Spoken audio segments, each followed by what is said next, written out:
Welcome to 99 TV. నేను లక్ష్మి. తెలంగాణ రాష్ట్ర ఏర్పాటులో నియామకాలు, నిధులు, నీళ్లు ప్రధాన నినాదాలు. అందులో ముఖ్యంగా నియామకాల కోసం రాష్ట్ర యువత దశాబ్ద కాలంగా కళ్ళు కాయలు కాచేలా ఎదురుచూసింది. ఈ నేపథ్యంలో ప్రభుత్వం గ్రూప్ 1 అభ్యర్థులకు నియామక పత్రాలను అందజేయడం అనేది కేవలం ఒక ప్రభుత్వ అధికారిక కార్యక్రమం మాత్రమే కాదు. అది ఒక తరం పోరాటానికి, పట్టుదలకు దక్కిన అద్భుత ఫలితం. అశోక్ నగర్ లైబ్రరీల నుండి రాష్ట్ర సచివాలయం వరకు సాగిన ఈ ప్రయాణంలో ఎన్నో ఆశలు, మరెన్నో కన్నీళ్లు దాగి ఉన్నాయి. ఏళ్ల తరబడి ఆశతో, ఓపికతో, పట్టుదలతో ఎదురుచూసిన యువతకు ఇది న్యాయం జరిగింది. గ్రూప్ 1 సాధించడం అంటే ఒక సాధారణ ఉద్యోగం సాధించడం కాదు. ఇది ఒక తపస్సు.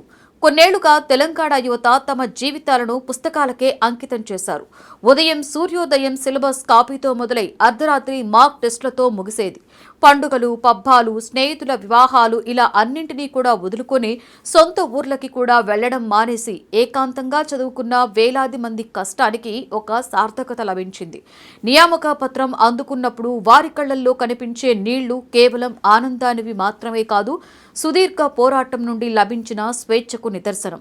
గతంలో తెలంగాణలో నోటిఫికేషన్లు రావడం, అవి కోర్టు కేసుల్లో చిక్కుకోవడం లేదా వాయిదా పడడం అనేది ఒక నిరంతర ప్రక్రియగా మారింది. ఈసారి నిజంగానే నియామకాలు జరుగుతాయా అనే సందేహం ప్రతి నిరుద్యోగి మదిలో ఉండేది. ఆ నమ్మక రాహిత్యాన్ని పటాపంచలు చేస్తూ పారదర్శకమైన పద్ధతిలో ప్రక్రియను పూర్తి చేసి అభ్యర్థులకు ఆర్డర్ కాపీలు అందజేయడం అనేది పాలనాపరమైన విజయమే కాదు, ఒక సామాజిక భరోసా కూడా.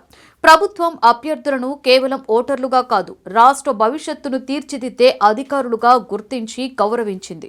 ఈ నియామకాలు ఒక కుటుంబానికి పరిమితం కావు, ఒక్క జిల్లాకు మాత్రమే సంబంధించినవి కావు.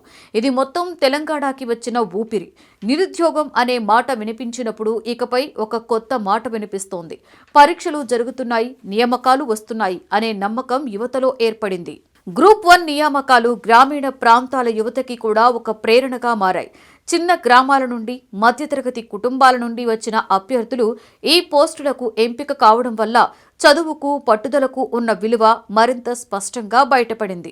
తల్లిదండ్రులు తమ పిల్లలను చదివించేందుకు తీసుకున్న నిర్ణయాలు సరైనవేనని వారికి నమ్మకం కలిగింది.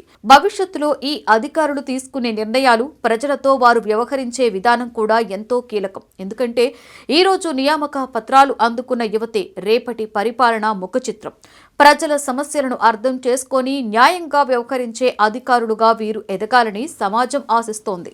గ్రూప్ 1 ద్వారా వచ్చిన ఈ కొత్త తరం అధికారులు పాలనకి కొత్త దృక్పథాన్ని తీసుకువస్తారనే ఆశ కూడా ఉంది. గ్రూప్ 1 నియామక పత్రాల పంపిణీ అనేది ఒక ముగింపు కాదు, ఇది ఒక గొప్ప ప్రారంభం. కష్టపడితే ఫలితం దక్కుతుంది అనే ఆశావాదాన్ని ఈరోజు పునరుద్ధరించింది. చేతిలో నియామకం పత్రం పట్టుకొని గర్వంగా నిలబడ్డ తెలంగాణ బిడ్డలు రేపటి రాష్ట్ర భవిష్యత్తుకు ముఖ చిత్రాలు. అక్రమాలకు తావు లేకుండా అర్హతకే పట్టం కట్టిన ఈ విధానం భవిష్యత్తులో మరెన్నో నోటిఫికేషన్స్కు, మరెన్నో నియామకాలకు దారి చూపేలా ఉంటారని నిరుద్యోగ లోకం ఆశిస్తోంది.